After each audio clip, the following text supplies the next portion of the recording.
বোঝাতে পারিনি, যার জন্য আমি আরও লাইভে দেখিয়ে দিচ্ছি। দেখে নাও মিনার কালারটা জাস্ট দেখো, একদম ক্যামেরাতে যেটা লাগছে এক্সাক্ট সেই কালারটা ময়ূরকণ্ঠী কালারের যাচ্ছে। দেখে নাও মিনার কালারটা একদম সি গ্রিন, মানে তুতে ব্লুতে যে কালারটা করা আছে সেই কালারটা যাচ্ছে। জাস্ট দারুণ দেখতে, বাটারফ্লাই মিনার কাজটা জাস্ট দারুণ দেখতে।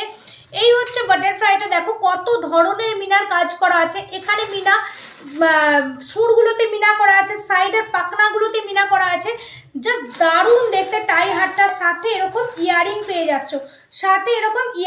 যাচ্ছ, বেশ সুন্দর দেখতে টাই হারটা। যাদের ভালো লাগবে প্লিজ স্ক্রিনশট নিয়ে হোয়াটসঅ্যাপ করে বুক করবে। প্রাইস আমি বলে দিই, প্রাইস হচ্ছে অনলি 1450, 1450 টাকায় এত সুন্দর একটা বাটারফ্লাই। তার সাথে এরকম চওড়া কোমল চেন দিয়ে যাচ্ছে, দেখো চেনটা দেখো কতটা চওড়া একটা কোমল চেন দিয়ে যাচ্ছে, জাস্ট দারুণ দেখতে। সেটটার সাথে এরকম ইয়ারিং যাচ্ছে। প্রাইস আছে অনলি 1450 টাকা, প্রাইস আছে অনলি 1450। লেন্থ তোমরা দেখতেই পাচ্ছ, এটা পুরো 30 ইঞ্চিস পর্যন্ত এখানে যাচ্ছে, তার উপর আবার লকেট আছে, প্রায় 34 পর্যন্ত লেন্থ যাচ্ছে, টোটাল লেন্থ 34 পর্যন্ত যাচ্ছে।